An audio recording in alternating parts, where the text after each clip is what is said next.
اس واقعے میں بڑی عبرت ہے۔ لوگوں کو ان کی خواہشوں کی چیزیں یعنی عورتیں اور بیٹے اور سونے اور چاندی کے بڑے بڑے ڈھیر اور نشان لگے ہوئے گھوڑے اور مویشی اور کھیتی بڑی زینت دار معلوم ہوتی ہیں، مگر یہ سب دنیا ہی کی زندگی کے سامان ہیں اور اللہ کے پاس بہت اچھا ٹھکانہ ہے۔ اے پیغمبر ان سے کہو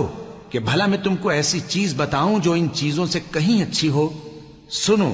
جو لوگ پرہیزگار ہیں ان کے لیے اللہ کے ہاں باغات بہشت ہیں جن کے نیچے نہریں بہ رہی ہیں، ان میں وہ ہمیشہ رہیں گے، اور پاکیزہ بیویاں ہیں، اور سب سے بڑھ کر اللہ کی خوشنودی۔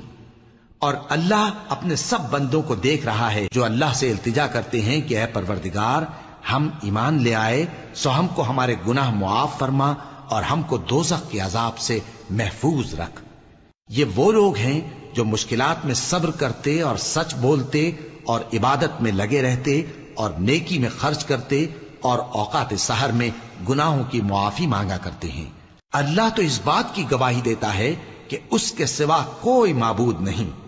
اس حال میں کہ وہ انصاف کا حاکم ہے، اور فرشتے اور علم والے بھی گواہی دیتے ہیں کہ اس غالب حکمت والے کے سوا کوئی لائق عبادت نہیں۔ دین تو اللہ کے نزدیک اسلام ہی ہے، اور اہل کتاب نے جو اس دین سے اختلاف کیا تو علم حاصل ہونے کے بعد آپس کی ضد سے کیا،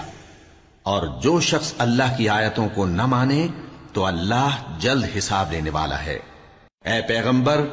پس اگر یہ لوگ تم سے جھگڑنے لگیں تو کہنا کہ میں اور میرے پیرو تو اللہ کے فرمانبردار ہو چکے،